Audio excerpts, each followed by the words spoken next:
આજે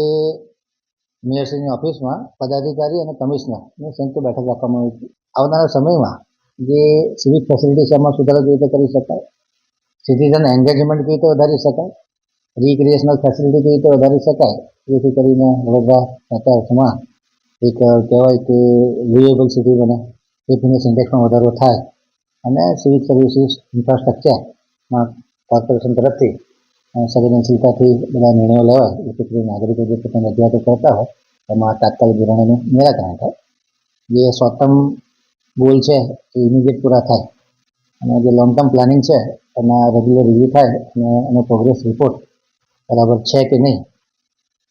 સારી ક્વોલિટીના કામ થાય છે કે કેમ, અને સુપરવિઝન બરાબર થાય છે કે કેમ, આ બધી ચર્ચાઓ કરવામાં આવી. આવનારા સમયમાં કોર્પોરેશન એક નાગરિકોમાં સારી ઇમેજ ઊભી કરી શકે અને નાગરિકોનો વિશ્વાસ પણ કોર્પોરેશન પર વધે એ દિશામાં કામ કરવા માટે જે અલગ અલગ મુદ્દાઓ પર ડિસ્કશન કરવામાં